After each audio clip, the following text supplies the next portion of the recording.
welcome to Yoga Rocks Box. I'm Helen Revel and this is William Holtby, who's been teaching for us this week. It's been a really exhilarating week, and I'm going to ask William a few questions. I want to ask you, how and why did you start practicing yoga? Well, like most people, I started practicing as a kind of health insurance. I was travelling a lot, didn't have health insurance, was nearing 30 and realised that maybe the youthful deposit was running out and I needed to do something.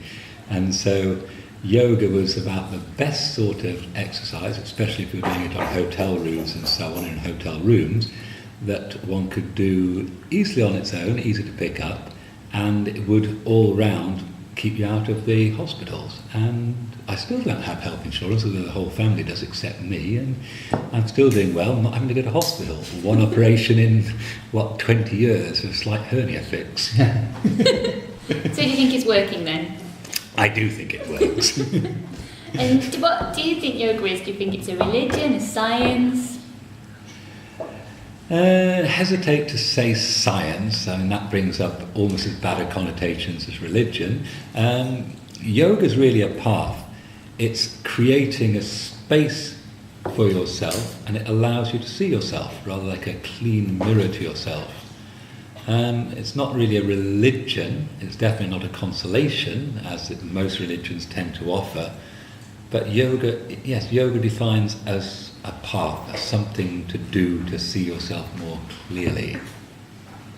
And do you think yoga can help you learn about your mind then? And how does getting on the mat and doing these asanas and meditating, pranayama, how does that help you learn about your mind?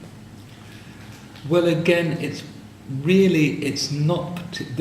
Yoga's full of techniques. We have lots and lots of techniques. If you follow a technique for a while, you will get something out of that technique. Doesn't really matter which order they're in. I mean, people were often given in the past one technique to do. We now tend to like the asana technique to lead into the other techniques.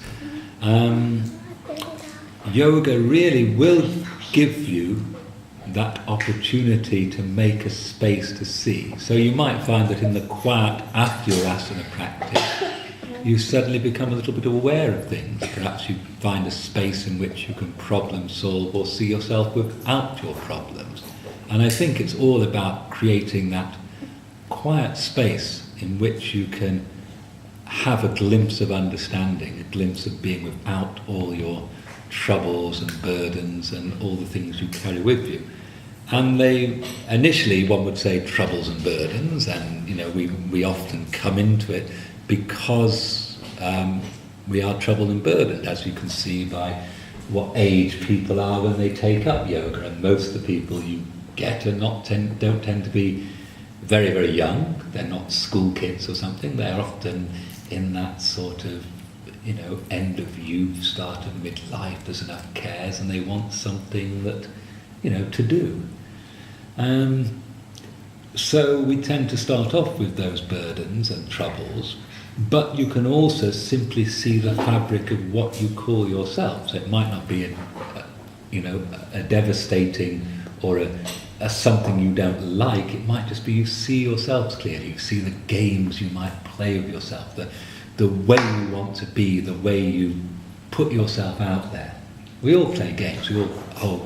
Personality is this mask that we wear, the persona, as in the Greek theatre, of course, a lovely place, Greek, where the persona was the mask. It was the mask in which they talked through, and they would wear these various masks in the play. And it was also, I think it had a megaphone quality, so the persona would broadcast something as well. It would make it louder. So we kind of put on this mask and then we broadcast or shout out this personality.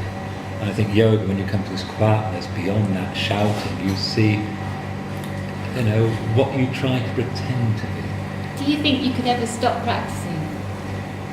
There's no need to. I mean, your practice becomes just part of you. It's like waking up in the morning and brushing your teeth.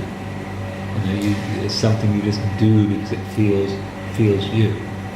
And after you've done it for enough years, I don't think you ever want to stop.